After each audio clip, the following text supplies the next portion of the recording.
Hello students, today our objective of this video is to learn about hydrides and its types.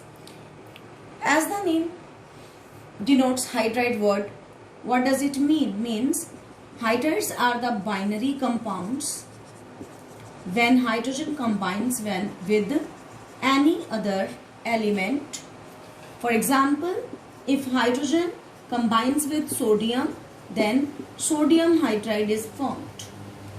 Like hydrogen combines with any other element like calcium, so we will get calcium hydride. So we come to know that hydrides are the binary compounds जिसमें दो elements मिलके बनाए. Binary means two elements, तो वो एक क्या बन गया? Binary compound. और उसमें हाइड्रोजन है तो वो क्या बन गया? Hydride part. और जब हाइड्राइड वर्ड यूज करते हैं स्टूडेंट्स तो उसमें हाइड्रोजन के ऊपर नेगेटिव चार्ज होता है, यानी कि हाइड्रोजन अपना -1 ऑक्सीडेशन स्टेट शो करता है. This is important point. हमने पहले भी पढ़ा है, जब भी हाइड्रोजन किसी मेटल के साथ मिलेगा तो मेटल के ऊपर हमेशा ऑक्सीडेशन नंबर पॉजिटिव होगा और हाइड्रोजन के ऊपर -1.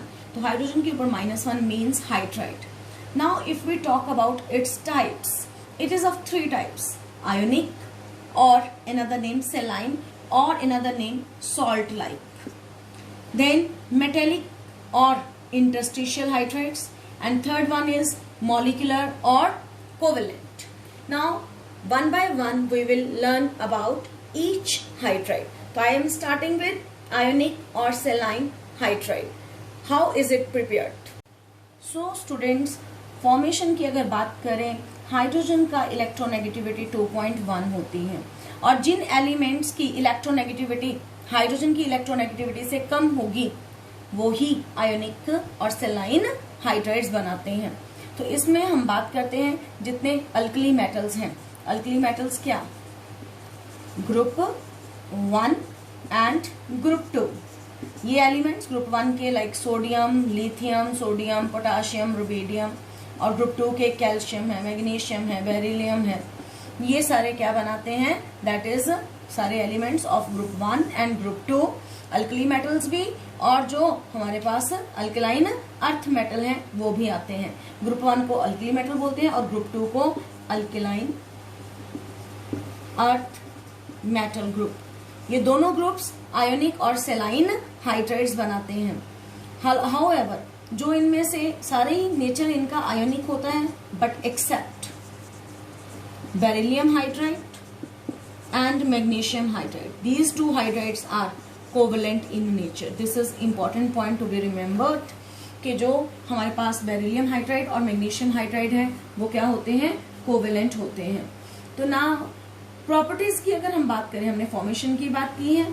प्रॉपर्टीज के अंदर सबसे फर्स्ट पॉइंट हमें प्रॉपर्टीज के अंदर ध्यान देने वाला ये है कि they are crystalline in nature. Means इनके क्या बनते हैं? क्रिस्टल्स बनते हैं.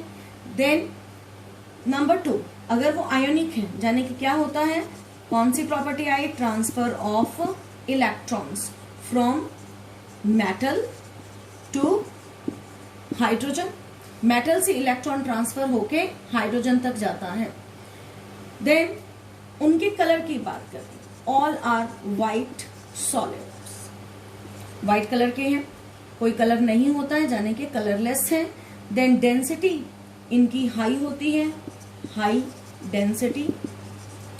आफ्टर दैट यहाँ पे हम और क्या बात करते हैं कि इनके अगर डेंसिटी हाई है, इसका मतलब फोर्सेस ऑफ अट्रैक्शन स्ट्रांग होंगी, तो melting and boiling point will be high. और अगर मेल्टिंग और बॉइलिंग पॉइंट हाई हो गया, it means what? It means they conduct electricity in fused state. तो कंडक्ट इलेक्ट्रिसिटी कंडक्ट करते हैं in fused state. Fused means molten state. तो molten state में यहाँ पे इलेक्ट्रिसिटी कंडक्ट होती है और मेटल कहाँ बनती है, हाइड्रोजन कहाँ बनती है, तो मेटल ने कैथोड पे बनना है। तो लाइक अगर मैं सोडियम की बात करूँ, सोडियम हाइड्राइड में से तो कैथोड पे सोडियम जाएगा और एनोड पे कौन जाएगा, that is hydrogen will be liberated at anode. और ये हमने रिडॉक्स रिएक्शन के चैप्टर में भी पढ़ा है। और यहीं पे अगर हम देखें इन हाइड्राइड्स की और प्रॉपर्टीज, अब मैं हाइड्राइड्स की प्रॉपर्टीज को भी बीच में ही लेने जा रही हूँ। Like sodium hydride combines with water to form sodium hydroxide and hydrogen gas is liberated। और यहाँ पे हाइड्रोजन गैस लिबरेट होती है और साथ में ही हीट भी निकलती है, हीट निकली, so such reactions are called exothermic reactions. और ये जो हाइड्रोजन निकलती है इस और साथ में हीट भी निकली है, तो ये हाइड्रोजन कैचेस फायर। और जो फायर हाइड्रोजन निकलने की वजह से लगती है उसको तो कार्बन डाइऑक्साइड भी एक्सटिंग्विश नहीं कर सकता। तो इसको बुझाने के लिए उस आग को जो हाइड्रोजन की वजह से लगी है, carbon dioxide is not used, rather sand is used. तो सैंड इसलिए यूज होती है क्योंकि it is highly stable solid. तो सैंड क्यों यूज होती है, हाईली स्टेबल सॉलिड। और कार्बन डाइऑक्साइड यूज नहीं हो सकती है क्योंकि वो उसकी तो it gets reduced by hot metal hydride. तो this is the reason. Next property है कि जितने आयोनिक हाइड्राइड्स हैं they are powerful reducing agents. हमने रिड्यूसिंग एजेंट पढ़े थे जो दूसरे की रिडक्शन करवाते हैं और अपनी ऑक्सीडेशन करवाते हैं। लाइक सोडियम हाइड्राइड को अगर कार्बन मोनोऑक्साइड के साथ रिएक्ट किया जाए तो वो सोडियम फॉर्मेट बनाता है प्लस कार्बन। तो कार्बन मोनोऑक्साइड में कार्बन मोनोऑक्साइड से क्या बना, कार्बन बना। और ये काम क्या हुई, इसकी रिडक्शन हुई। किसने करवाई, इसने करवाई। So its function is reducing agent. Now students, lithium के हाइड्राइड की एक बात बताते हैं। जो lithium hydride it is unstable eight moderate temperature, और इसीलिए इसको हम अनस्टेबल होने की वजह से इसको हम बनाते हैं, इससे क्या बना सकते हैं, पावरफुल और कॉम्प्लेक्स हाइड्राइड। कैसे बनाते हैं, like lithium hydride when it combines with aluminium chloride dry ether की प्रेजेंस में, तो we will get complex metal hydride जिसका नाम क्या है, lithium aluminium hydride. And this is strong reducing agent, उससे भी कहीं स्ट्रॉन्ग रिड्यूसिंग एजेंट। साथ में साइड प्रोडक्ट क्या निकलता है, लिथियम क्लोराइड। अगर बैलेंस करें, यहाँ 8 आ जाएगा, यहाँ 2 और लिथियम क्लोराइड के आगे 6। Check it. तो ये यहाँ पे हमने आपको क्वेश्चन आ सकता है, लिथियम के कॉम्प्लेक्स हाइड्राइड का नाम बताओ, तो its name is lithium aluminium hydride. Sodium के कॉम्प्लेक्स हाइड्राइड का नाम सोडियम बोरोहाइड्राइड। तो ये सारे sodium borohydride, lithium aluminium hydride दोनों का फंक्शन क्या है, they are strong reducing agent, और इनको हम ऑर्गेनिक केमिस्ट्री के अंदर रिडक्शन करवाने के लिए यूज करते हैं। इसके साथ ही स्टूडेंट्स आपका आयोनिक और सेलाइन हाइड्राइड ओवर है। Now we will start with metallic और इंटरस्टिशियल हाइड्राइड। तो कौन से एलिमेंट स्टूडेंट्स बनाते हैं पीरियोडिक टेबल के, जैसे हमने वहां पढ़ा, एस के सारे एलिमेंट्स बनाते हैं, और इसमें पीरियोडिक टेबल में से डी और एफ ब्लॉक के एलिमेंट्स बनाते हैं मेटालिक और इंटरस्टिशियल हाइड्राइड्स। इंटरस्टिशियल नाम इसलिए रखा जाता है क्योंकि ये मेटल्स जो होती हैं उनका, ये सपोज मेटल है, मेटल के अंदर छोटी छोटी जगह जो खाली है उन जगह पे, खाली जगह पे हाइड्रोजन जाके स्पेस ले लेता है, वहां जाके रहना शुरू कर देता है क्योंकि हाइड्रोजन का साइज स्मॉल है। दिस इज द रीजन कि ये हाइड्रोजन वहां जाके बीच की जो खाली स्पेसेस है वहां पर रहता है, इसलिए it is called interstitial hydrides. और क्योंकि ये मेटल्स ही हैं, नो डाउट ये मेटल उनसे हार्ड है। जो एस ब्लॉक के मेटल्स होते हैं वो सॉफ्ट होते हैं और ये हार्ड होते हैं। तो अब प्रॉपर्टीज में क्या आया, पहली तो बात, ये हाइड्राइड्स हार्ड होंगे, उनपे मेटेलिक लस्टर होगा, मीन्स शाइन करेंगे, then they conduct electricity, and then they show magnetic properties और मैग्नेटिक बिहेवियर। अगर हम बात करें एस ब्लॉक के कंपैरिजन में, तो यहाँ पर या दूसरी डेंसिटी की बात करें तो इनकी डेंसिटी जो है वो लो होती है, लो डेंसिटी। लो डेंसिटी सिर्फ इसलिए होती है क्योंकि इनमें इनके बीच में स्पेसेस खाली होती हैं। फिर ये जो हाइड्राइड्स बनाते हैं वो नॉन स्टोकियोमेट्रिक होते हैं। ये क्या टर्म है नॉन स्टोकियोमेट्रिक? नॉन स्टोकियोमेट्रिक का मतलब होता है जिसमें कैटाइन और एनाइन का रेशो वेरी करे।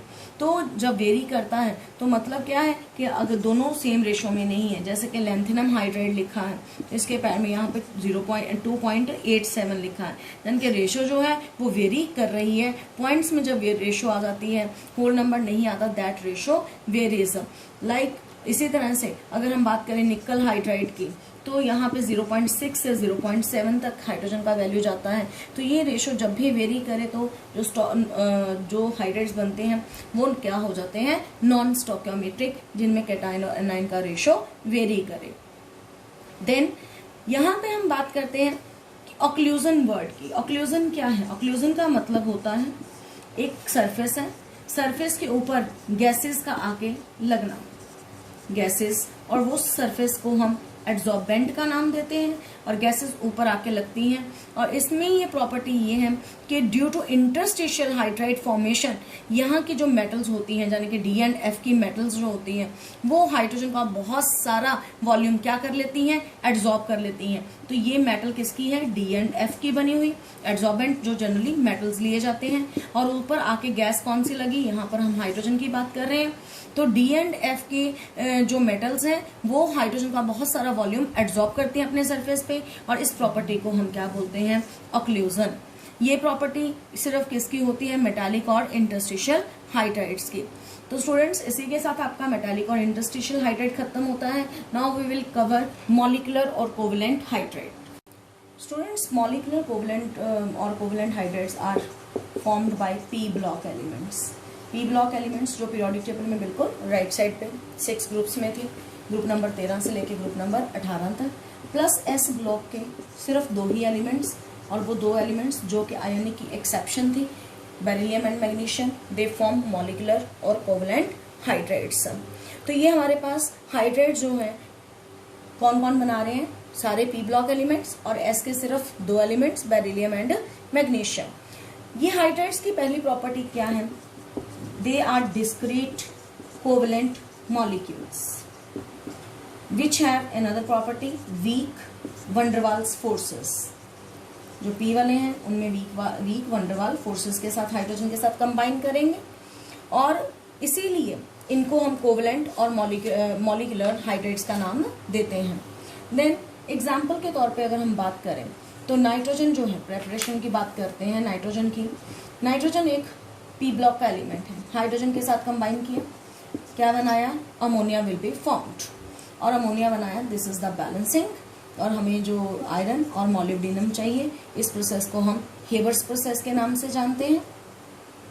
200 atmosphere pressure, 673 kelvin temperature, iron catalyst का काम करता है, मॉलिब्डेनम कैटालिटिक प्रोमोटर है, और this process is called Haber's process. Haber's process is that one in which ammonia gas is prepared from nitrogen and hydrogen. Then another example, hydrogen P block के oxygen के साथ combine करती हैं to form what? Water. Similarly, more examples. You can write many more examples. Hydrogen और fluorine मिलते हैं तो hydrogen fluoride बनता है। इस तरह से हम बहुत सारे एग्जाम्पल्स देख सकते हैं। यहाँ पे जब हम प्रॉपर्टीज पढ़ ही रहे हैं तो कोवेलेंट हाइड्राइड्स जो होते हैं स्टूडेंट्स, वो वॉलेटाइल कंपाउंड्स होते हैं। वॉलेटाइल कंपाउंड्स, और वॉलेटाइल वो होते हैं जिनके वेपर्स जल्दी बनते हैं, और अगर वेपर्स जल्दी बनते हैं इट मीन्स उनके मेल्टिंग और बॉइलिंग पॉइंट कम होंगे। तो मेल्टिंग और बॉइलिंग पॉइंट कम है, और इसी रीजन से दूसरी और एक इम्पॉर्टेंट बात और डिफरेंस भी हो गया आपका साथी में आयनिक के साथ, उनके बॉइलिंग और मेल्टिंग पॉइंट हाई हैं, वो वॉलेटाइल नहीं होते हैं, ये वॉलेटाइल है। वो कंडक्ट करते हैं इलेक्ट्रिसिटी और they do not conduct electricity. These molecular और covalent hydrides do not conduct electricity. तो यहीं पे एक इम्पॉर्टेंट पॉइंट, इसकी फर्दर क्लासिफिकेशन, जो मॉलिक्यूलर और कोवेलेंट हाइड्राइड्स हैं उनको क्लासीफाई करेंगे हम 3 पार्ट्स में, electron deficient, electron precise and electron rich molecular और कोवेलेंट हाइड्राइड्स। ये 3 कैटेगरीज में हमने स्टूडेंट्स डिवाइड किया। जो ग्रुप नंबर 13 है, ग्रुप नंबर 13 वो बनाते हैं electron deficient hydrides, like boron का हाइड्राइड BH3, एल्यूमिनियम का हाइड्राइड AlH3। तो इन सब में क्या है, boron is not surrounded by, that is 6, यहाँ पे 6 इलेक्ट्रॉन से सराउंड कर रहे हैं ना, it is not surrounded by 8 electrons. और जब बोरोन के इर्द गिर्द 3 हाइड्रोजन है तो boron is surrounded by 6 electrons, तो इसका ऑक्टेट पूरा नहीं है और इसीलिए इसे क्या बोला गया, इलेक्ट्रॉन डेफिशिएंट। इलेक्ट्रॉन प्रिसाइज में ग्रुप नंबर 14 के एलिमेंट्स हाइड्रोजन के साथ मिलकर बनाते हैं, जैसे कि मीथेन, जैसे कि साइलेन, इसका नाम साइलेन मीथेन। तो जैसे कि कार्बन यहाँ पे 4 हाइड्रोजन के साथ सराउंडेड है, means carbon is surrounded by 8 electrons. और ये क्या बिल्कुल ऑक्टेट पूरा है, इसीलिए हमने नाम क्या दिया, ये कौन सी कैटेगरी है, electron precise hydrides. Then electron rich में हम एग्जाम्पल पढ़ेंगे, ग्रुप नंबर 15, 16, 17 ये तीनों इलेक्ट्रॉन रिच बनाते हैं। जैसे कि यहाँ पे एग्जाम्पल किसके हैं, अगर मैं 15th की बात करूँ अमोनिया का एग्जाम्पल ले सकते हो, 16 वाले में बात करें तो उसका हाइड्राइड ऑक्सीजन का एग्जाम्पल लेके वाटर बन गया।